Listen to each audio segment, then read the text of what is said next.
Это действительно армия. В полной мере. И если кто-то думает там, в Анкаре, или в Москве, или в МИДе, в окружении Козырева, или, скажем, в НАТО, что они здесь имеют с неким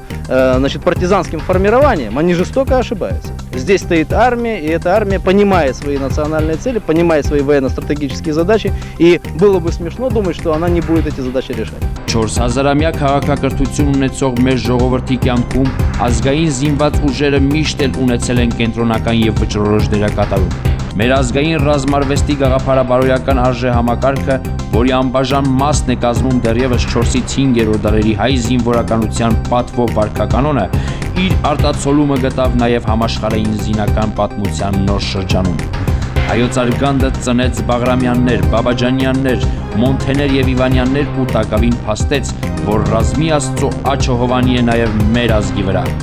Մենք դա հաստատել եւ հաստատում ենք մեր անցյալով ու ներկայով։ Մեր այն հաղթանակներով, որ կերտել ենք երեկվա ճակատամարտում եւ այսօրվա ոչ խաղաղություն, ոչ պատերազմ անորոշության պայմաններում։